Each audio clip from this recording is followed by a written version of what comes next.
Shalom saudara. Pertama-tama atas nama gembala, ibu gembala, keluarga gembala, seluruh jemaat, seluruh pengerja, kami ucapkan selamat hari Natal tahun 2021 dan selamat menyongsong tahun baru tahun 2022, tahun yang penuh pengharapan. Banyak orang bilang tahun depan tahun lebih susah, memang betul. Tiap tahun-tahun itu tidak pernah ada baiknya. Bahkan orang bilang, Pak, dulu baik Pak, dulu enak Pak, dulu apa-apa murah Pak, ya kan? Dikira tahun depan lebih enak. Tidak saudara. Semakin hari semakin bumi banyak penduduknya, bertambah penduduknya, lapangan pekerja berkurang, sudah pakai mesin semua. Jadi tahun depan ada tahun yang belum tentu enak bagi dunia. Ya. Secara mata kita lihat setiap tahun tidak pernah ada baiknya. Selalu mempunyai kesusahan sendiri. Tapi semakin tahun semakin susah. Karena penduduk bertambah, lapangan kerja berkurang. Tetapi kita yang percaya Yesus pasti hidup dalam penyertaannya. Amin. Seperti bangsa Israel kan. Semua di padang gurun tapi Tuhan sertai kita. Jadi jangan khawatir saudara. Tahun ini ya kita tutup ya dengan perayaan Natal. Mengingat kembali akan kebaikan Yesus, ya, di mana dulu kita sudah berdosa, hidup di dalam dunia yang penuh dosa, tapi Tuhan datang ke dunia ini sebagai manusia, menanggung berbagai penderitaan untuk memulihkan, untuk mengembalikan rancangan Allah yang semula untuk kita semua. Amin saudara. Hari ini maka saya isi judul adalah kembali ke rancangan Tuhan yang semula. Ya, kembali ke rancangan Tuhan yang semula. Ya. Dulu adalah ada Taman Eden, semuanya enak, makan tinggal petik buah, ambil sayur, ya kan, semua indah. Manusia juga dalam dosa, ya upah dosa maut, tidak ada keselamatan waktu itu dan belum semua menderita. Tapi Tuhan datang ke dunia yang kita rayakan Natal hari ini untuk memulihkan sehingga kita masuk ke langit baru, bumi baru seperti Taman Eden yang kedua. Ya, rancangan Tuhan yang semula. Kita harus tahu dulu apa arti rancangan. Rancangan artinya sesuatu yang sudah dirancang, sudah direncanakan, sudah diprogram, sudah didesain, atau artinya adalah tujuan. Itu rancangan ya. Seperti kita mau membuat rumah. Kita buat rumah baru. Kita pasti punya rancangan, ya kan? Desainnya, mau berapa lantai, berapa kamar, halamannya, dan kita siapkan dulu bahan-bahannya. Siapkan kualitasnya, apa yang kita perlukan, bahan atapnya, lantainya, semua siapkan semua dengan detail. Bahkan kita perlu konsultan untuk membuat rumah itu biar sesuai rancangan kita, rumah itu terjadi ya, buat kita nyaman di keluarga, memuat semua anak-anak kita, ada kamar, semua lengkap semua. Itu rancangan semua sehingga supaya yang tinggal di rumah itu kelak akan menjadi nyaman, sukacita, damai, sejahtera. Bahkan setiap benda yang kita lihat semua ada tujuan dari si penciptanya. Contohnya gini, AC, ya kan? Apa tujuannya? Supaya kita tidak kepanasan dan merasa dingin dan nyaman, ya kan? Coba sekarang saya tanya, di antara saudara sekarang saat ini siapa yang merasa kepanasan? Kedinginan kan? Itu adalah berkat dari AC ini. Ada 1 AC, 2 AC, ada 8 AC ya. Jadi ada yang pakai jaket, pakai selimut ya. Kedinginan. Karena itulah coba saya matikan semua AC-nya. Apa yang saudara rasakan? Panas, pada bubar. Ya kan, Pak nggak mau Pak. Ini ibadahnya nggak nyaman ya kan. Kan jemaat sekarang zaman now kan punya nyaman ya kan. Nggak kayak dulu kan, pakai kipas angin oke, ibadah. Sekarang nggak ada AC, bubar. Ya, maka yang ciptaan AC itu memiliki tujuan supaya orang tahan di dalam ruangan. Ya, amin saudara ya. Contohnya gini, alat musik. Nah, tadi keren.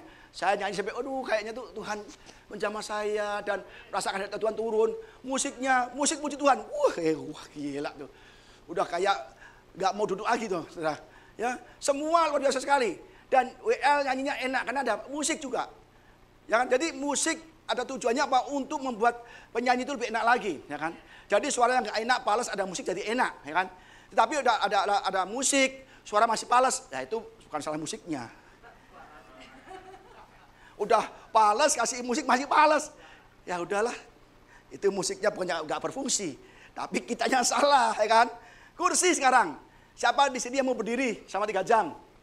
Nggak ada kan? Enak kan sekarang duduk? Nah, enak. Sebab semua benda di sini diciptakan memiliki tujuan, ya. Itu rencana bagi penciptanya. Sekarang apa tujuan Allah atau rancangan Tuhan menciptakan manusia pada mulanya? Mari kita lihat ayatnya, saudara. Kejadian 1:1, pada mulanya Allah menciptakan langit dan bumi, ya. Jadi ada 6 hari penciptaan, 7 hari, kecuali ke-7 Tuhan istirahat dari segala kekerjaan penciptaannya. Yang pertama langit dan bumi dan terang, ya kan. Yang kedua adalah cakrawala. Hari ketiga daratan dipisahkan dengan lautan dan tumbuh-tumbuhan diciptakan. Hari keempat matahari, bulan dan bintang diciptakan. Hari kelima binatang di laut dan burung di udara. Hari keenam binatang di bumi, ternak, binatang melata dan manusia pertama diciptakan, ya kan? Dan hari ke-7 Tuhan istirahat, ya kan? Maka kita juga bekerja, 7 istirahat kan, minggu libur kan, untuk ke Tuhan, ya kan, dikuduskan. Kan hari ke-7 Tuhan mengkuduskan hari ke-7, ya. Mengapa Tuhan ciptakan manusia pada hari ke-6, hari terakhir? Kan bukannya Tuhan cinta manusia yang terutama, lebih hebat dari ciptaan yang lain. Mengapa kok diciptakan yang terakhir? Berarti nggak adil dong Pak, katanya sayang. Masa nggak diutamakan yang pertama diciptakan? Justru manusia diciptakan di hari yang terakhir, hari ke-6. Karena Tuhan sayang sama kita, sayang sama Adam dan Hawa, cinta, mengasihi. Setelah semuanya yang dibutuhkan manusia diciptakan dulu, baru Adam dan Hawa diciptakan. Bagaimana kalau Adam diciptakan di hari ketiga? Belum ada tumbuhan, belum ada apa tadi pohon, belum ada bulan, belum ada bintang, belum ada ternak, belum ada burung udara. Yang mau makan apa, saudara? Kan gelap gulita, nggak ada bulan bintang, ya kan? Nggak bisa.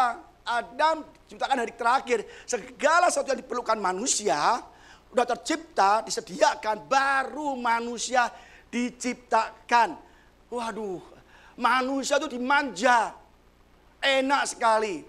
Maka kita dimanja kadang-kadang tidak bersyukur, saudara, ya kan? Bukti bahwa Tuhan mengasihi kita. Maka Tuhan ciptakan Adam dan Hawa juga pada hari yang terakhir.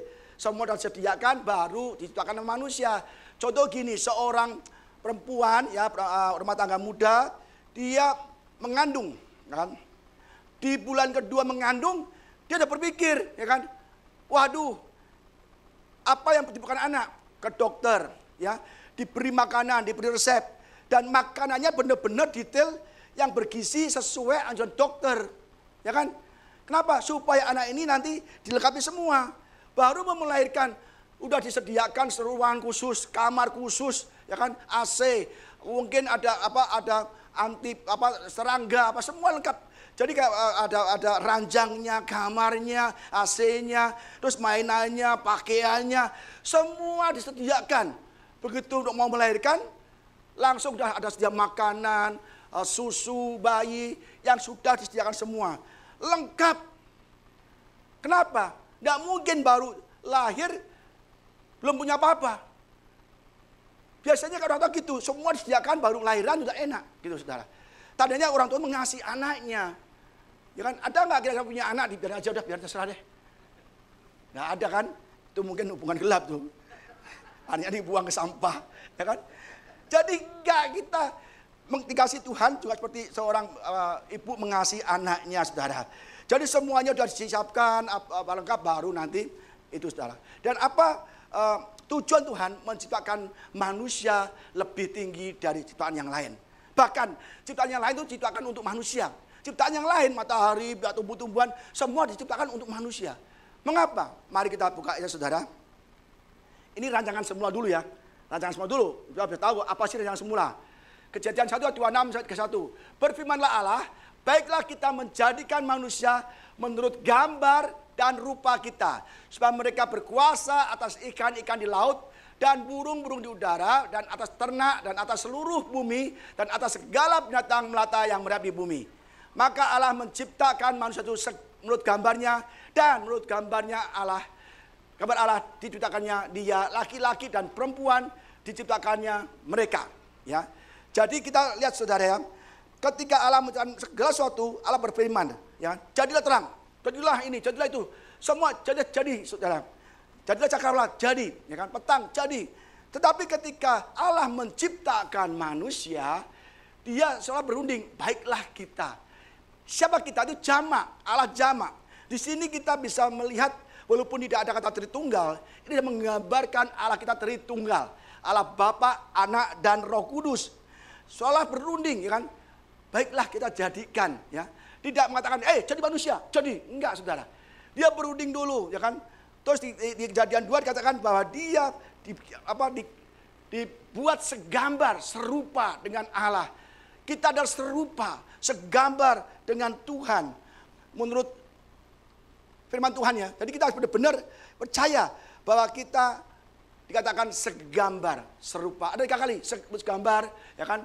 Ada menurut gambarnya 3 kali. Bahwa ini benar-benar 3 kali katakan, kita harus yakin ini benar-benar serius. Bahwa kita benar-benar segambar. Ada menafsir, apa sih Pak arti segambar? Ya. Oh, mempunyai kualitas spiritual Allah, intelektual, kehendak, sebagainya saudara. Punya karakter Allah. Ada mengatakan bentuk fisiknya sama dengan Allah, ya kan? Dan kita mempunyai makanya Yesus mengambil rupa sebagai manusia, ya. Memang segambar itu artinya banyak saudara. Ya, mungkin segala keseluruhan karakter Allah, fisiknya semua sama atau dua-duanya semua. Segambar dan serupa dengan Allah saudara. Dan cara menciptakannya berbeda dengan yang lain. Jadilah, jadi semua. Manusia diciptakan secara berbeda. Kejadian 2, 7-8, demikian firman Tuhan. Tidak saya tulis. Ketika itulah Tuhan Allah membentuk manusia itu dari debu tanah dan menghembuskan napas hidup ke dalam hidungnya. Demikianlah manusia menjadi makhluk yang hidup, dibentuk. Jadi kita dibentuk, enggak sekedar jadilah manusia, enggak. Dibentuk ya dari tanah, debu tanah, dibentuk dengan campur tangan-tangan, diproses, dibentuk. Dan jadi dihembuskan napas hidup. Dan ini tidak dilakukan oleh Tuhan untuk semua ciptaan lain. Hewan, binatang enggak saudara. Dan dibentuk artinya Tuhan campur tangan. Jadi kita spesial saudara. Mengapa kita diciptakan spesial segambar dengan Allah? Kita lihat aja saudara, untuk berkuasa. Kita diciptakan segambar supaya mereka berkuasa atas dunia ini. Kan enak saudara. Rancangan semula Tuhan itu sungguh indah. Adam dan Hawa diciptakan serupa, segambar, semua disediakan untuk berkuasa atas bumi. Binatang semua diciptakan saudara. Kita buka ayat berikutnya. Allah memberkati mereka, lalu Allah berfirman pada mereka, beranak cuculah dan bertambah banyak, penuhilah bumi dan taklukkanlah itu, berkuasa atas ikan-ikan di laut dan burung-burung di udara dan atas segala binatang yang merayap di bumi. Berfirmanlah Allah, lihatlah aku memberikan kepadamu segala tumbuh-tumbuhan yang berbiji di seluruh bumi dan segala pohon-pohonan yang buahnya berbiji, itulah akan jadi makananmu. Ini rancangan semula bahwa Tuhan, kita lihat ya, ada kata-kata penting. Allah memberkati mereka, ya. Allah berkati manusia, terus beranak cuculah, bertambahlah banyak. Artinya apa? Ini berbicara tentang keluarga. Ya, kita harus berkembang biak, ya, kita harus bertumbuh, penuhi bumi dengan berkeluarga. Jadi keluarga ini adalah kehendak Allah pada awalnya mulanya saudara. Ini ciptaan yang rancangan semula. Penuhilah bumi. Artinya apa saudara? Kita harus menyebar ke seluruh bumi. Maka waktu itu bangsa Israel nggak mau menyebar, dia dikirakan menara Babel. Kita jangan menyebar, dikirakan menara Babel yang ketingginya ke langit, supaya kita tidak terserak. Maka Tuhan kacaukan supaya semua tersebar. Ya. Terus kedua, taklukkanlah dan berkuasalah. Ini berbicara mengenai menaklukkan bumi, pengelolaan akan bumi. Manusia sungguh hebat, sungguh dikasih Tuhan, diciptakan segambar dengan Tuhan, serupa dengan Tuhan. Diberkati, diberikan anak cucu, penuhi bumi, berkuasa atas semua yang ada di bumi ini. Kan begitu indah saudara. Jadi ya kita itu adalah sangat berharga di mata Tuhan. Ayat 29, berfirmanlah Allah, lihatlah aku memberikan padamu segala tumbuh-tumbuhan yang berbiji di seluruh bumi. Segala pohon-pohonan yang buahnya berbiji, itulah akan menjadi makananmu. Ya. Jelas di sini Tuhan bicara tentang jenis makanan yang akan diberikan manusia untuk dimakan. Ya. Zaman dulu makanya semua yang berbiji, tumbuh-tumbuhan yang berbiji, ya, pohon yang buahnya berbiji. Tidak mengatakan makanlah hewan, nggak ada, saudara. Makanlah kambing, makanlah apa, nggak ada, saudara. Dan ini para teolog mengatakan mungkin zaman dulu memang tidak ada kematian pada hewan. Zaman di Taman Eden itu nggak ada kematian, baik hewan maupun manusia. Makanya kan ular bisa berbicara dengan Hawa, ya kan? Singa bisa main-main dengan Hawa, dengan Adam. Jadi di sana nggak ada kematian. Itu para teolog, komentator mengatakan di sana ada kematian sebelum manusia jatuh dalam dosa. Mungkin kalau kambing mau disembelih, jangan dong, masa tega amat aku disembelih. Kalau kita hoping, kita kawan, ya kan? Kan bisa ngobrol kan? Ya kan? Ular mau ditangkap, oh jangan dong, masa aku tangkap mau dia. Jadi hewan itu bisa berkumpul, cakap-cakap seperti nanti langit baru, bumi baru. Jadi para ahli Alkitab mengatakan bahwa dulu sebelum Adam jatuh dalam dosa, semua tuh hewan tidak bisa mati, saudara. Jadi semua makannya adalah tumbuhan yang berbiji dan segala pohon-pohon yang buahnya berbiji, saudara ya. Dan juga Kejadian 2 ayat 16 katakan demikian. Lalu Tuhan Allah memberi perintah itu kepada manusia, semua pohon dan dalam taman ini boleh kau makan buahnya dengan bebas.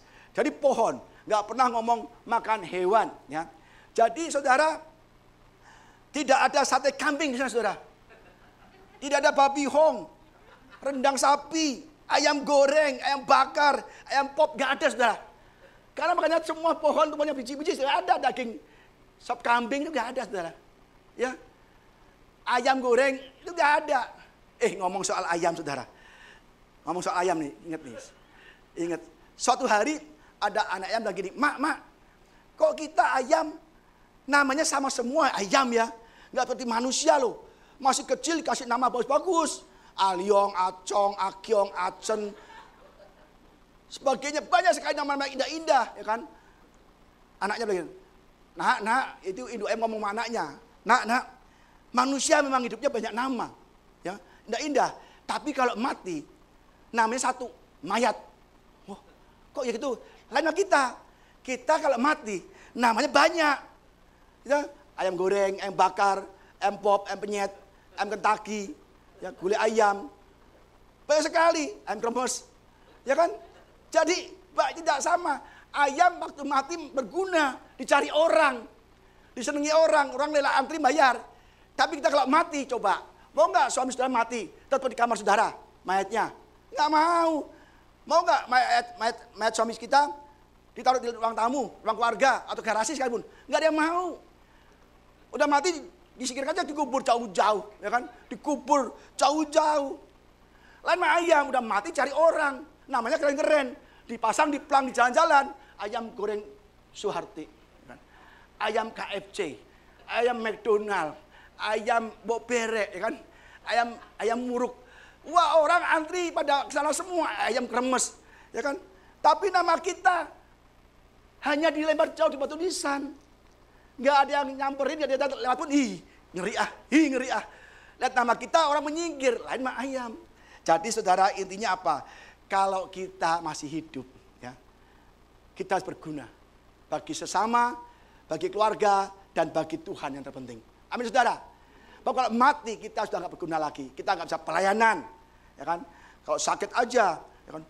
Doakan supaya aku sembuh. Kalau sembuh, aku janji akan melayani Tuhan. Tolong Pak, doakan Pak. Waktu masih segar, masih remaja, kamu pimpin youth, pemuda, enggak mau ah. Udah remaja, enggak mau ah. Udah tua, tetap enggak mau. Jadi asar enggak mau, apapun enggak mau. Begitu udah mau koit di ICU, doakan saya Pak. Saya janji, kalau sembuh saya akan melayani Tuhan. Janji, dia janji, swear gitu.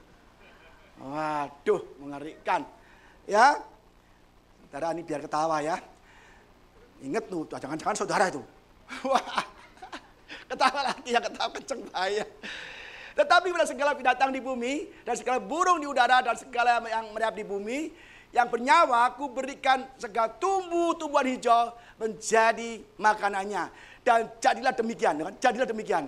Maka Allah melihat segala yang dijadikan itu sungguh amat baik. Jadilah petang, jadilah pagi, itulah hari ke-6. Jadilah. Tapi manusia enggak. Dibentuk, dihembusi napas hidup. Kita spesial, berharga di mata Tuhan. Yang percaya katakan amin, saudara.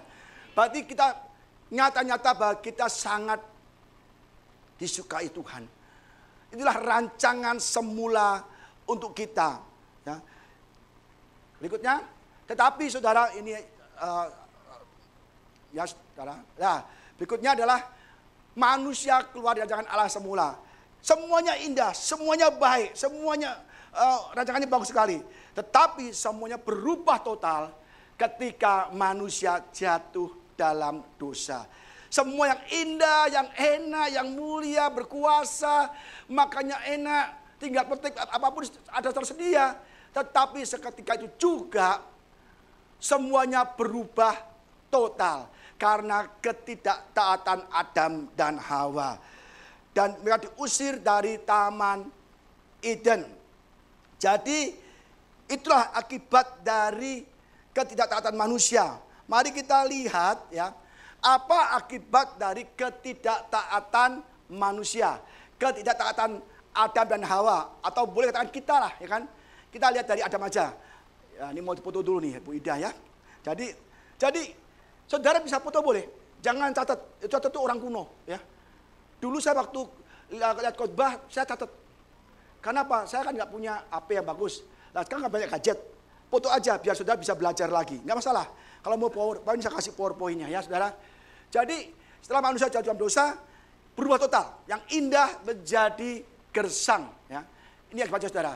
Kejadian 3 ayat 14-19. Lalu berfirmanlah Tuhan Allah kepada ular itu. Karena engkau berbuat demikian, terkutuklah engkau di antara segala ternak dan di antara segala binatang hutan. Dengan perut mula engkau akan menjalar dan debu tanahlah akan kau makan seumur hidupmu. Jelas sekali katakan Tuhan mengutuk ular ya. Dengan berjalan dengan perut, makanya debu dan tanah. Berarti dulu sebelumnya adalah ular punya kaki. Banyak arkeolog berkata dulu memang banyak sebelum dosa itu bisa ada kakinya. Tetapi benar saudara, ya ada arkeolog ya menemukan fosil ular purbakala, umurnya jutaan tahun ular itu saudara, dan itu ada kakinya. Ini ular ini ditemukan umurnya jutaan tahun, 15-20 juta tahun yang lalu, dan itu ada kakinya diperbesar saudara. Jadi benar kata teolog bahwa dulu sebelum Hawa atau Adam jatuh dalam dosa, ular itu punya kaki. Maka Tuhan mengatakan dengan perutlah engkau akan ya. Artinya apa? Dia belum dengan perut jalannya, akan berjalan ya. Dengan perutlah engkau akan menjalar. Waktu itu dia belum dengan perut, masih dengan kaki. Nah, akhirnya dengan dosa dia dikutuk Tuhan menjalar dengan perutnya ya. Jadi jelas sekali ya bahwa Tuhan mengutuk ular. Ayat berikutnya, aku akan mengadakan permusuhan antara engkau dan pohon. Oh ya, tadi makanya debu dan tanah. Sebelumnya apa makan apa? Pohon-pohonan hijau, tumbuh-tumbuhan hijau untuk semua hewan. Tapi dia dosa, makanya debu dan tanah. Ayat 15, aku akan mengadakan permusuhan antara engkau dan perempuan ini, antara keturunanmu dan keturunannya. Keturunannya akan meremukkan kepalamu dan engkau akan meremukkan tumitnya. Ini Allah Bapa sudah merencanakan misi keselamatan. Mengadakan rencana untuk mengembalikan rancangan Tuhan untuk manusia pada semulanya. Dan jatuh dosa diusir, tapi Tuhan kelak kamu akan bertemu Yesus dengan ular. Ini sudah merencanakan dari awal kejadian. Awal dari manusia jatuh dalam dosa, Tuhan itu baik. Mengasihi manusia, mengasihi kita semua. Dia bilang, ya, aku akan mengadakan permusuhan antara engkau dan perempuan ini. Jelas ini ada planning, ada rencana, ada rancangan Tuhan untuk mengembalikan kita kepada rancangan yang semula. Hidup damai sejahtera seperti Taman Eden saudara. Ya. Tetapi siapa keturunannya? Cuma 2. Kain dan Habel. Habel dia mati. Kain pembunuh. Maka Tuhan bangkitkan turun lagi Set. Set adalah yang orang baik. Maka dari Set lah Yesus akhirnya lahir. Habel dia mati. Mestinya kalau Habel mati bisa dari Habel. Habel mati, Kain pembunuh. Nah, akhirnya dari Set lah Yesus lahir. Ya. Apa hukumannya lagi untuk perempuan? Firman-Nya kepada perempuan itu, susah payahmu waktu mengandung akan kubuat sangat banyak. Dengan kesakitan engkau akan melahirkan anakmu. Namun engkau akan berahi kepada suamimu dan ia akan berkuasa atasmu. Perempuan dulu mungkin gak sakit kan. Engkau akan kubuat banyak. Sakitnya banyak, susah payah kan banyak. Dulu gak banyak, sekarang akan banyak. Jadi benar-benar Tuhan juga hukum Hawa. Maka di sini siapa yang waktu melahirkan secara normal ketawa-ketawa, brojol gitu, nggak ada, masih Suami dipanggil, suami sini, pegangin, tenang mah, pokoknya lu enak, gue yang nggak enak nih, lu yang tak ketawa, gue yang sakit, lu yang enak, gue yang penderitaan nih, kesakitan, ada nggak yang melahirkan ketawa, sambil main HP, nggak ada saudara, sakit, ya kan? Apalagi yang kurus pasti sakit tuh saudara. Ya. Jadi Hawa akan mengalami kesusahan besar dalam melahirkan. Dan Adam akan mengalami kesusahan dalam mencari makan. Lalu firman kepada manusia itu, karena engkau mendengarkan perkataan istrimu dan memakan dari buah pohon yang telah kuperintahkan kepadamu, jangan makan daripadanya, maka terkutuklah tanah karena engkau. Dengan bersusah payah, engkau akan mencari rezekimu dari tanah seumur hidupmu. Aduh saudara, dulu rancangan indah banget. Semua pohon tinggal petik nih. Nah, makan ya kan. Tinggal santai, main sama hewan-hewan. Sekarang dia dananya dikutuk. Dan dia bersusah payah bekerja keras. Untuk mencari rezeki, untuk mencari makan. Saudara, dosa merubah hidup manusia. Dari enak, diberkati, sukacita, damai, menjadi malapetaka, saudara. Maka kita harus hidup taat dan setia kepada Tuhan. Walaupun di tengah-tengah COVID-19 ini, saudara. Banyak yang di tengah COVID-19 ini tidak setia, dia taat, ya kan? Menyalahkan Tuhan. Jangan saudara.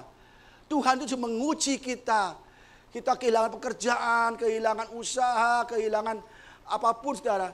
Di saat COVID ini harus semangat. Semakin kita susah di masa COVID ini, semakin beribadah, semakin ibadah Tuhan. Tuhan, apa rencanamu Tuhan? Jangan kita nggak ibadah, nggak pelayanan. Jangan saudara. COVID ini diizinkan Tuhan untuk menguji kita. Kalau kita teruji, maka kita akan dikembalikan ke rancangan semula Tuhan yang hidup cuma sejahtera. Jangan bangsa Israel. Kita nggak pernah padang gurun, ngomel. Padahal dia ditindas di Mesir untuk dikembalikan ke rancangan semula ke tanah Kanaan yang berlimpah dengan susu dan madu. Sini Mesir, sana Kanaan. Tuhan nggak langsung comot, langsung sana enggak. Diuji dulu. Lu lewat dulu COVID-19 nih. Berapa tahun Tuhan? Ya nggak lama lah, paling 10 tahun, 7 tahun, 3 tahun. Lu ini bangsa Israel sudah. Tapi ketika bangsa Israel baru keluar dari Mesir saja, sudah mengeluh loh. Lihat kemuliaan Tuhan, laut dibelah, kan? Sebelum laut dibelah apa? Musa, kitupan laut, belakang Firaun, lebih baik kita pulang saja. Mengapa kau bawa kami mati di tepi laut? Itu sudah ngomel. Dibuka lagi lautnya, udah begitu Pak, selamat. Wah, nyanyi, puji Tuhan.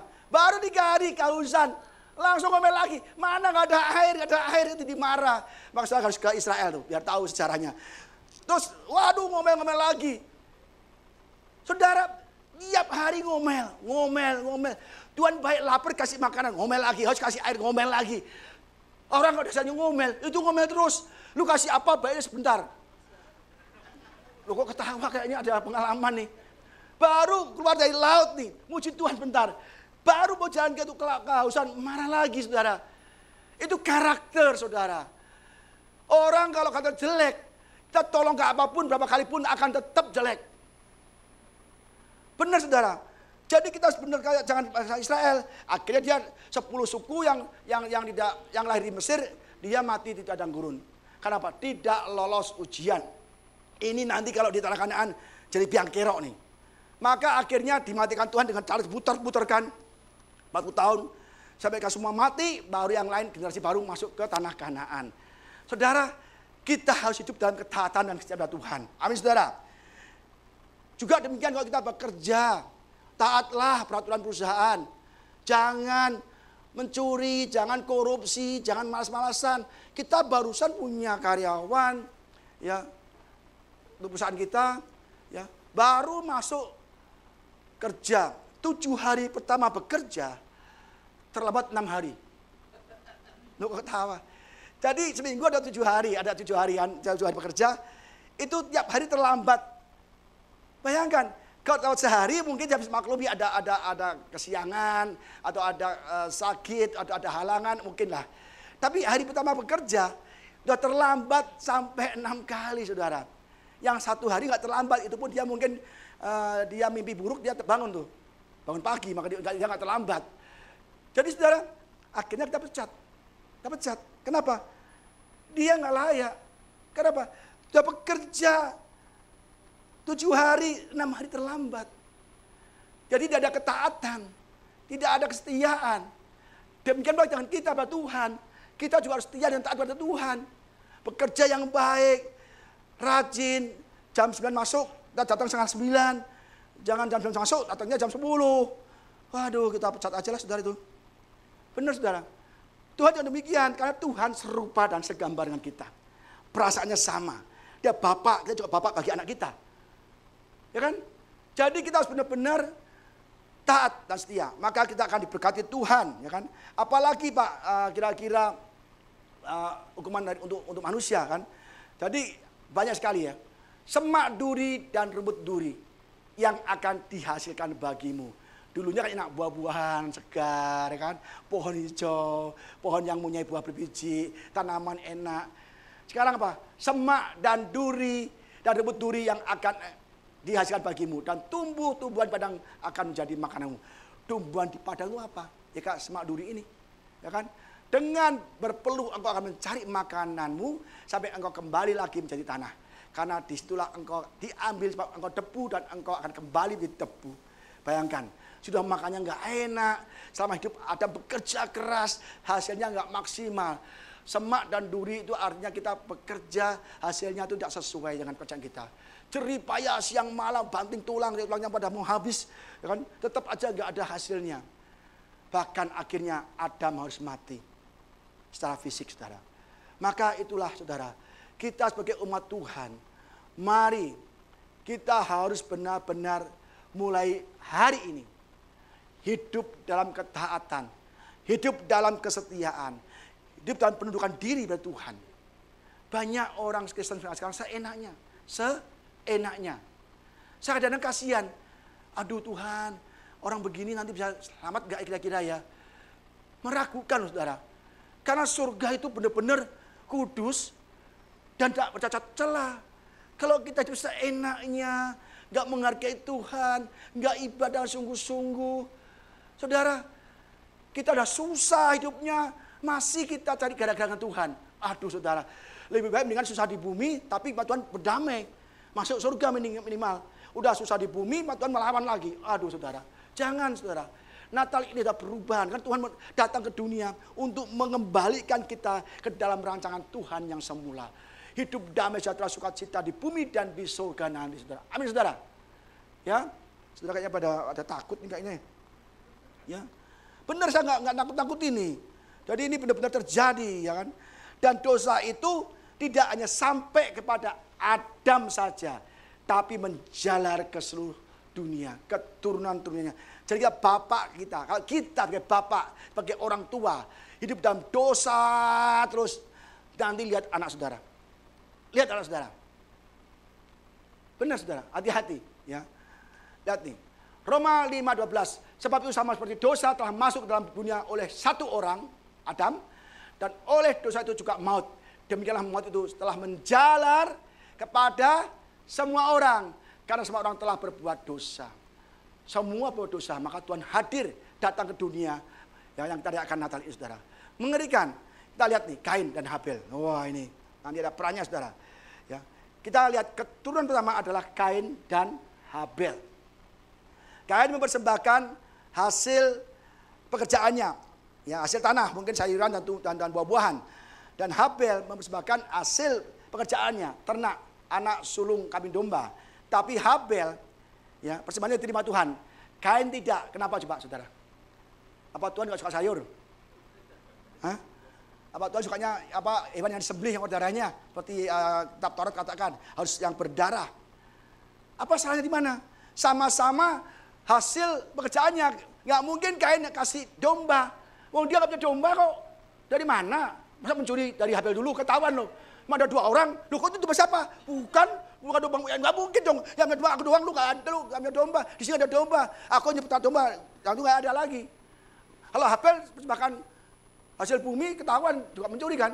Jadi nggak mungkin hasilnya sayuran dan buah-buahan, ya itu persembahkan untuk Tuhan, persembahkan. Ini doa domba, persembahkan yang sulung. Kenapa kok nggak diterima persembahan Kain? Coba, kenapa saudara? Kok Habel diterima? Mari kita belajar saudara. Kejadian 4 ayat 5 sampai 8. Tetapi Kain dan korban persembahannya tidak diindahkannya.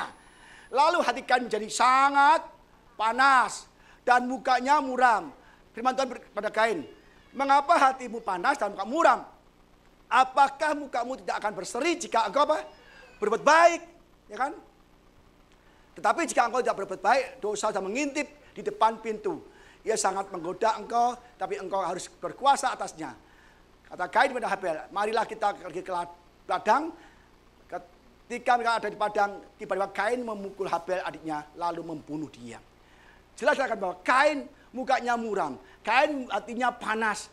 2 kali kan, dan Tuhan berkata, apakah engkau tidak berseri jika engkau berbuat baik? Jadi bukan masalah persembahannya, bukan masalah jenis persembahannya, ya. Saudara mungkin punya persembahan, yang musik bisa main musik, yang lain bisa punya karunia lain-lain, pelayanan, semua bisa kan. Yang punya uang, semua uang. Tapi bukan itu semua. Tapi Tuhan melihat hati yang memberikan persembahannya. Kain berbuat jahat. Mana buktinya Pak yang jelas kalau Kain berbuat jahat?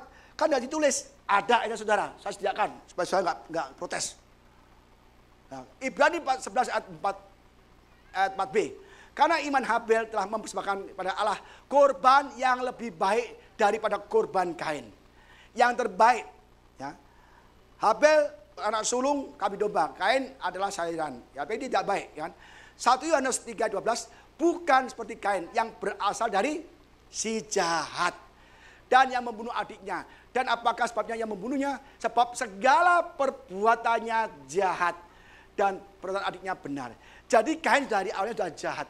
Hatinya jahat. Orang jahat tidak mungkin kasih persembahan yang terbaik bagi Tuhan. Saya ulang.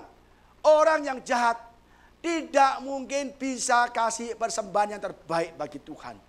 Karena Kain berasal dari si iblis. Jadi kita tahu sekarang mengapa persembahan Kain tidak diterima Tuhan, Habel diterima Tuhan. Karena hatinya sudah jahat. Dan Tuhan tidak mau terima. Maka kita hati-hati dalam ngasih persembahan.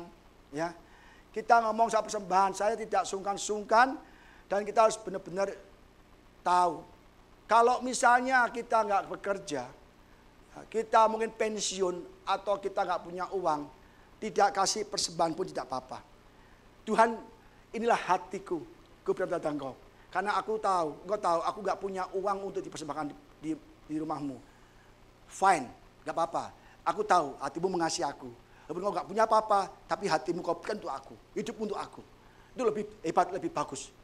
Tetapi ada orang yang berkata Tuhan, gajinya mungkin sekitar banyak jutaan, ya kan? Gajinya mungkin sekitar 5 juta kan, sebulan. Diberkati Tuhan, ya kan? Tetapi kalau memberi persembahan 2.000, 5.000 kebangetan saudara. Benar saudara, saya ngomong terus nih. Hati-hati loh. Tidak sesuai dengan kasih karunia yang diberi Tuhan. Ada ayatnya. Memberi persembahan sesuai kasih karunia. Kalau kita nggak kerja, pengangguran, pas-pasan, nggak usah kasih, nggak apa-apa kok. Tuhan tidak meminta dari apa yang kita nggak punya. Tapi meminta dari apa yang telah Tuhan berikan untuk kita. Kalau kita dikit ya dikit nggak apa-apa. Atau nggak kasih nggak apa-apa. Tapi kalau udah gajinya 5 juta, 10 juta, persembahan 5.000, 2.000 itu kayak kita sedang memberi sedekah dulu. Terpaksa, Tuhan kasihan loh. Bukan dengan darah, bukan dengan emas dan perak loh, darah yang mahal. Dibentuk kita selamat. Tapi kita anggap Tuhan juga kayak, aduh, menghina Tuhan benar. Jangan buat Tuhan menyesal memberi kita berkat. Jangan buat Tuhan menyesal memberi kita berkat. Contohnya ada banyak. Berapa kali Tuhan ngomong di Alkitab, aku menyesal telah menjadikan manusia. Aku menyesal. Amin saudara. Jadi kita harus benar-benar kasih hormat pada Tuhan yang baik. Bangsa Israel yang tegar tengkuk begitu, kalau ngasih persembahan, saudara, kambing domba yang jantan yang tidak bercacat celak. Bayangkan, begitu hormat, takut akan Tuhan. Dia cari kambing jantan atau lembu jantan yang tidak bercacat celah. Kupingnya cuil dikit, nggak mau. Kakinya pincang, nggak mau. Jarinya nggak lengkap, nggak mau, nggak layak untuk Tuhan. Menghargai Tuhan dalam persembahan yang tidak cacat. Tapi kita memberikan persembahan yang paling sobek-sobek. Paling kecil. 100.000, ya kan, 50.000, 20.000 dompet. Cari lagi, ada nggak yang lebih kecil lagi? Ada di ujung 2.000. Nyepet di tinggi, ambil, diumpet-umpet kasih. Kita tuh mengasihi Tuhan, atau mengasihi tukang parkir, atau pengemis. Kita sedang tidak menghargai Tuhan. Bangsa Israel yang tegar tengkuk pun tahu diri. Dia hormat, takut akan Tuhan. Bayangkan kambing domba yang tidak bercacat. Kakinya pincang, ditolak. Benar saudara, nggak mau, untuk nggak layak. Ada seorang pekerja, ya, gajinya 3 juta. Ya, dia tahu itu dari Tuhan. Dan dia rajin kasih persepuluhan, 300.000. Wah, rajin kan. Wah, kamu hebat nak. Kamu udah kasih kerjaan, kasih 3 juta. Dari nganggur, saya kasih 3 juta. Kamu persepuluhan ke gereja 300.000. Tuhan terenyuh hatinya. Dikasih, Tuhan naik gaji 5 juta, dipromosikan. Wah, dia senang, bisa beli ini, beli HP baru, beli ini baru kan, cicilan kan. Tapi dia begitu kasih ya, gopek jeng, perpuluhannya 500.000. Aduh, kok banyak ya. Aduh, dia lebih pikir-pikir. Tapi ya gimana ya, aku cinta Tuhan. Udahlah kasih Tuhan deh 500.000. Dengan berat hati mengasihkan persepuluhan 500.000. Tuhan langsung, wih hebat juga ini. Walaupun bergumul siang malam berdoa, dia berat hati bergumul, dia tetap menang imannya. Kasih 500.000 ke gereja, persepuluhan. Untuk pekerjaan Tuhan. Tuhan hebat, terenyuh nangis kan. Oke nak, aku terenyuh nih nak. Aku gak tanggung-tanggung. Kali ini gak 5 juta. Gaji mau promosikan 15 juta. Waduh, keren 15 juta. Wah seneng dia. Langsung gajian pergi ke mall, beli ini, beli itu, beli apa, cicil motor, macam-macam. Terus ketika hari awal minggu, awal bulan, perpuluhan. Hah? 1,5 juta. Ini gajiku dulu nih 1 juta. Kasih ke gereja. Gereja sudah begini bagusnya. Udah banyak jemaatnya. Wah kayaknya gak perlu uang lagi deh. Nah, akhirnya dia ngomongnya bukan Tuhan, gereja lagi. Ini untuk gereja, bukan untuk Tuhan. Kalau untuk Tuhan, pasti dia kasih. Dia masuk gereja nih. Aku butuh tagihan listrik, bayar motor, beli HP baru. Akhirnya saudara, dia tidak memberikan persepuluhan. Akhirnya saudara, Tuhan tahu. Izinkan ada COVID-19, yang 2 tahun. Perusahaan itu kena imbasnya. Dan dia harus mengurangi karyawannya. Orang ini yang pertama kali dipecat. Dan akhirnya dia sedih, stres. Akhirnya dia berdoa sama Tuhan. Dikembalikan lagi, dikasih kerjaan ojek online. Berapa hasilnya sebulan? 3 juta. Tuhan, kok 3 juta Tuhan? Bukannya dulu kasih kamu 15 juta gajiku, kok 3 juta? Nah, levelmu baru 3 juta, nak. Kok bisa Tuhan? Kamu 3 juta setia sama aku, taat sama aku. Begitu naik 15 juta, kamu gak taat lagi. Lebih baik kamu 3 juta aja. Saudara, jangan kita Tuhan menyesal. Tuhan bisa tarik semua yang Tuhan berikan untuk kita. Amin saudara. Kita lihat Saul. Saul Tuhan pilih jadi raja. Semua bawa upeti. Wah, dia bukan siapa-siapa. Kasih upeti jadi raja, duduk di takhta. Semuanya ada, lengkap, kemewahan, kemegahan. Semua ada. Tapi ketika Saul nggak taat, Saul nggak setia, tapi kata aku kecewa, menyesal, menjadikan Saul sebagai raja. Apa jadinya? Saul dimusnahkan Tuhan. Dan dia ambil Daud yang berkenan di hati Tuhan. Habel juga berkenan. Jadi saudara, jangan sampai kita membuat Tuhan menyesal karena ketidaktaatan dan ketidaksetia Tuhan. Tuhan selalu setia pada kita. Loh, kok sudah baru separuh belum ada. Kalau ngomong kok banyak banget ya.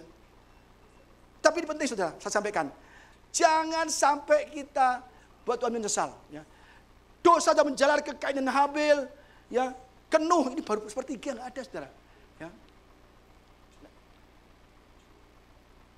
Nuh, ketika dia Tuhan bahwa kejahatan manusia besar di bumi. Kejahatan manusia besar di bumi. Dan bahwa segala kecenderungan hatinya selalu bukan kejahatan semata. Orang itu ada loh. Yang ini berbuat jahat terus. Nyerang orang, nyakitin orang. Dia nggak bisa tidur kalau belum hari ini nyakitin orang. Dia nggak tenang tidurnya. Aku kok hari ini belum nyakitin orang ya. Sakitin dulu lah biar aku bisa tidur tenang. Ada yang hatinya selalu membuahkan kejahatan semata-mata. Maka menyesalah Tuhan bahwa ia telah menjadikan manusia di bumi ini. Dan hal itu memilihkan hatinya berfirman Tuhan. Aku akan menghapuskan manusia yang telah kuciptakan dari muka bumi. Baik manusia maupun hewan dan binatang-binatang melata dan burung-burung di udara. Dan sebab aku menyesal. 2 kali Tuhan menyesal. Bahwa aku telah menjadikan mereka. Tetapi Nuh mendapatkan kasih karunia di mata Tuhan. Nuh bikin perahu buat 100 tahun, ayo bertobat, Tuhan mau musnahkan, jangan berbuat jahat, ayo bertobat, bertobat. Mereka ketawa, karena semuanya jahat, semua manusia jahat, kita manusia besar di bumi, dan bahwa segala kecenderungan hati berbuat jahat. Dan Tuhan menyesal, kata 2 kali menyesal, telah menciptakan manusia. Jangan sampai Tuhan menyesal menciptakan kita. Jangan sampai Tuhan menyesal memberkati kita, saudara. Hati-hati, bangsa Israel kecewa. Tuhan kecewa dan bangsa Israel. Tuhan kecewa pada Saul. Jadi raja kok malah begitu. Ya. Jangan sampai Tuhan kecewa atas hidup kita, saudara. Itulah berkenan. Jadi menjalar dari Abel, Nuh, dari Adam, dari Habel, Kain dan Habel, dari Nuh. Sekarang zamannya Sodom Gomora. Ngeri lagi nih. Kejadian 15 ayat 20. Setelah itu berfirmanlah Tuhan. Sesudah itu berfirmanlah Tuhan, sesungguhnya banyak keluh kesah orang tentang Sodom dan Gomora. Dan sesungguhnya sangat besar dosanya. Sangat besar dosanya Sodom dan Gomora. Semua orang berbuat dosa yang menajiskan. Yang najis. Tuhan ngomong, sungguh besar dosanya. Tuhan mau hapuskan manusia, mau hajar mereka semua. Pak, buktinya mana Pak kalau semua orang berbuat dosa? Lihat di Kejadian 18 ayat ke-2. Kejadian 18 ayat ke-2. Katanya, janganlah kiranya Tuhan mengurka kalau aku berkata lagi sekali ini saja. Sekiranya 10 didapati di sana. Firman Tuhan berkata, aku tidak akan memusnahkan karena yang 10 itu. Semua Sodom dan Gomora, semua berjahat. Apakah kata Abraham? Tuhan, kalau ada 50 orang gimana? Yang baik, masa kamu hukum bersama-sama? Oh enggak. Ada 50 orang yang baik di Sodom dan Gomora. Aku tak hanguskan, tak hancurkan. Tuhan, misalnya 45 nih. Gimana? Karena Abraham tahu. Ponakannya di situ. Ya kan? Ponakan di situ. Tuhan, 45 ada. Aku gak hanguskan mereka. Aku tak mungkin hukum 45 orang yang ada di Sodom dan Gomora. Gimana kalau 35 orang? 40, 35. Tanawar, sampai 20. 10. Kalau ada 10 orang baik di sana, apa benar? Aku tidak memusnahkan.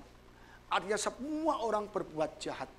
Sampai menantunya pun calon menantunya berbuat jahat. 2 calon menantu Nuh. Lot ya. Yuk ini pergi yuk. Oh nggak bisa. Lot dicemooh, diolok-olok. Akhirnya hanya Lot, istri dan kedua anaknya yang selamat. Tetapi tragisnya istri Lot, dia menoleh ke belakang menjadi tiang garam. Kalau saudara ke Israel, kita akan temui batu tiang garam. Dipercaya bahwa itu adalah istri Lot yang menjadi tiang garam dan sudah berjutaan tahun, ribuan tahun menjadi batu. Ada di Israel. Maka kita nanti ke Israel. November kita akan ke Israel. Yang nanti akan tahu semua di mana ada Sodom, mana ada patung tiang garam, ada semua yang ada di Alkitab ada semua, saudara. Ya, jadi benar, Bible benar. Jadi benar-benar saudara, hati-hati. Semua orang jahat. Jadi kita jangan berbuat jahat. Terus dari Adam dan Hawa berdosa, Abel dan Kain, terus zaman Nuh, zaman Sodom dan Gomora, sampai semua orang. Karena semua orang telah berbuat dosa dan telah kehilangan kemuliaan Allah. Dan upah dosa adalah maut. Di sini ada pohon, ada buahnya merah, ada ularnya. Hati-hati kalau kau ngambil buah, jangan sampai dipatok ular. Lebih baik jangan ambil buah ini, nanti saudara berdosa. Itu Alkitabiah saudara ada kok. Ya, jangan ambil buahnya, izin dulu, ya kan? Boleh nggak kira-kira ambil? Enggak lah, nanti saya kasih semua saudara ya. Dosa telah merubah segalanya. Yang baik menjadi gak baik. Rancangan Allah yang indah bagi manusia. Karena dosa manusia semuanya menjadi tidak baik. Apa-apa yang dirubah oleh dosa? Kita lihat. Dosa merubah segalanya. Ini saudara penting ya. Semua ayatnya saya nggak bagikan. Kalau saya baca semua ayatnya, saudara bisa pulang jam 3 malam, 3 sore. Manusia diberkati sebelum dosa. Setelah ada rancangan semula, saudara, ya, manusia dikutuk Allah. Jadi setelah dosa pertama kali, rancangan semula, manusia diberkati Allah. Dan setelah dosa berubah menjadi manusia dikutuk Allah. Sebelum dosa, manusia adalah baik adanya. Setelah dosa, manusia hidup di dalam dosa. Manusia hidup selamanya. Setelah dosa, manusia mengalami kematian. Sebelum dosa, rancangan semula adalah manusia bersama Allah. Yang setelah dosa, manusia terpisah dari Allah. Sebelum dosa, rancangan semula manusia berbahagia. Setelah dosa, manusia menderita. Berpeluh-peluh, banyak penderitaan, penyakit, kematian. Sebelum berdosa, manusia berbahagia. Terus manusia berkuasa, Taman Eden dan seluruh dunia untuk berkuasa, untuk menguasai semuanya. Tapi setelah berdosa, iblis yang berkuasa. Inilah dosa merubah rancangan semula indah menjadi rancangan yang sangat tidak baik. Jadi iblis berkuasa di bumi ini. Kita lihat aja saudara. Lukas 4 ayat 7, kata iblis pada Yesus kepadanya, segala kuasa ini serta kemuliaannya akan kuberikan kepadamu. Sebab semua itu telah diserahkan kepadaku. Ya, semuanya telah diserahkan kepadaku dan aku memberikan kepada siapa saja yang kukehendaki. Jadi iblis tahu, dalam dosa, Adam dosa, dia tidak berkuasa lagi. Semua kuasa dunia ada di iblis. Maka dia ngomong Yesus, sembah aku. Ya, maka semuanya aku berikan kepadamu. Karena semua yang di bumi ini dalam kuasaku. Dan telah diberikan, serahkan kepadaku. Ngeri saudara. Bumi ini ngeri sekali. Jadi kita harus benar-benar hati-hati. Dosa merubah dari Taman Eden, ya, yang subur berlimpah dengan hasilnya, menjadi tanah yang dikutuk Tuhan, tandus sekali. Ya, dari subur, ya, menjadi demikian saudara. Saudara mau yang ini apa yang ini? Hah? Yang ini kan? Ya dong. Ini karena dosa. Maka kita tidak boleh berbuat dosa. Sudah diampuni, Yesus datang ke dunia, disalib, diampuni, jangan berbuat dosa lagi. Maka kita posisinya di sini. Kalau kita masih berbuat dosa, tidak taat, tidak setia, kita pindah ke situ, saudara. Hati-hati ya. Ini sudah mau selesai, tenang aja saudara. Jadi Natal adalah kabar baik bagi kita semua. Karena Natal adalah misi Allah untuk mengembalikan manusia ke rancangan Allah yang semula. Melalui apa? Kedatangan Yesus ke dunia ini yang kita rayakan pada hari ini. Natal. Lukas 2:8-11. Di daerah itu ada gembala-gembala yang tinggal di padang menjaga kawanan ternak. Mereka pada waktu malam, tiba-tiba berdirilah seorang malaikat Tuhan di dekat mereka dan kemuliaan Tuhan bersinar meliputi mereka dan mereka sangat ketakutan. Lalu kata malaikat itu kepada mereka, jangan takut sebab sesungguhnya aku memberitakan kepadamu kesukaan besar untuk seluruh dunia. Ya. Hari ini telah lahir bagimu juru selamat yaitu Kristus Tuhan di kota Daud. Hari ini kita rayakan kehadiran Yesus, Kristus Yesus di kota Daud. 1 Timotius 1:14. Perkataan ini benar dan patut diterima sepenuhnya. Kristus Yesus datang ke dunia untuk menyelamatkan orang berdosa. Dan di antara mereka akulah yang paling berdosa. Ini kata Paulus. Jadi saudara, Yesus datang ke dunia yang kita rayakan hari ini. Menebus dosa-dosa manusia. Ya. Dosa kita semua tebus. Maka kita harus rayakan ya, setiap hari. Tuhan kau datang ke dunia untuk aku. Ampunilah segala dosa-dosaku. Ya. Semua orang tidak bisa mengembalikan dirinya ke dalam rancangan semula. Karena semua orang berdosa. Dan upah dosa adalah maut dan kehilangan kemuliaan Allah. Jadi saudara, satu-satu jalan adalah Yesus datang ke dunia ini. menjadi manusia. Ya. Jadi misi Allah ini sudah dikatakan tadi setelah manusia jatuh dalam dosa. Saudara ya. Aku akan mengadakan perumusan tadi, sudah katakan engkau akan perempuan ini dan antara keturunanmu dan keturunannya akan menemukan kepalamu dan engkau akan menemukan tumitnya. Tadi saya katakan dan bahwa ini adalah yang dinubuatkan Tuhan. Yang kedua, Matius 1 ayat 21, ia akan melahirkan anak laki-laki dan engkau akan menamakan dia Yesus. Karena dialah yang akan menyelamatkan umatnya dari dosa mereka. Hanya Yesus. Tidak bisa orang lain, tidak bisa nabi, rasul, pendiri agama, tidak bisa. Karena semuanya orang berdosa dan telah kehilangan kemuliaan Allah. Hanya Yesus yang bisa menyelamatkan kita. Hanya Yesus yang bisa mengembalikan kita kepada rancangan Allah yang semula. Maka kita harus percaya Yesus, jangan main-main lagi saudara. Dari dosa ke selamat, Yesus. Ya. Yohanes 10:10, pencuri datang untuk mencuri dan pembunuh dan membinasakan. Aku datang supaya mereka mempunyai hidup dan mempunyai dalam kelimpahan. Ingat ya, pencuri datang hanya untuk mencuri dan membunuh dan membinasakan. Aku datang supaya mereka mempunyai hidup dan mempunyainya dalam segala kelimpahan. Dari kutuk diberkati. Ini kalau Yesus datang merubah ini menjadi ini saudara. Jadi kalau siap. Mau gak kita kesini semua? Mau kan? Yang mau angkat tangan dulu. Nah kita harus percaya Yesus. Tidak ada jalan lain selain Yesus. Apabila akulah jalan kebenaran dan hidup. Tidak ada seorang pun yang datang ke surga ke Bapa melalui aku. Saudara. Jelas ya. Jadi kita harus benar-benar tahu ya. Yesus datang Natal ini ya, ke dunia ini untuk mengembalikan rancangan Allah yang semula untuk kita.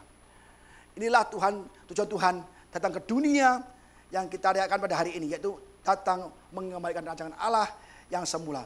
Maknai Natal dengan benar. Natal adalah sukacita bagi kita semua yang percaya.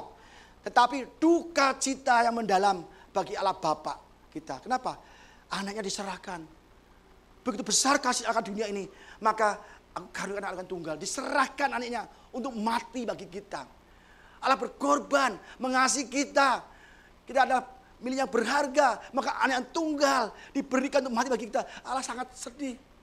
Sangat berduka. Natal adalah sukacita bagi kita. Tapi duka cita juga bagi Tuhan Yesus. Bayangkan Yesus ke dunia. Tidak untuk jalan-jalan. Ke dunia lihat ciptaan Allah, enggak. Dia ke dunia menjadi manusia khusus untuk menderita bagi kita. Dari awal ditolak. Bayi lahir mau dibunuh Herodes. Tidak ada tempat yang menampung dia. Enggak ada tempat hotel atau penginapan yang menampung dia. Tidurnya di kandang binatang, lahir di kandang binatang, dibaringkan di palungan, tempat makan binatang. Yesus sangat sengsara dan dia melayani jemaat Tuhan, menyembuhkan orang sakit, buta melihat, timpang berjalan, yang mati dihidupkan, kusta ditahirkan. Yesus baik banget. Bahkan dia ditolak keluarganya, ditolak saudaranya, difitnah, dilempar batu, dan bahkan diludahi, dicambuk, disalib. Yesus ke dunia itu sangat menderita, menanggung berbagai penderitaan kita supaya kita tidak disalib, menggantikan kita di atas salib. Kita berdosa, upah dosa maut, kita harusnya disalib.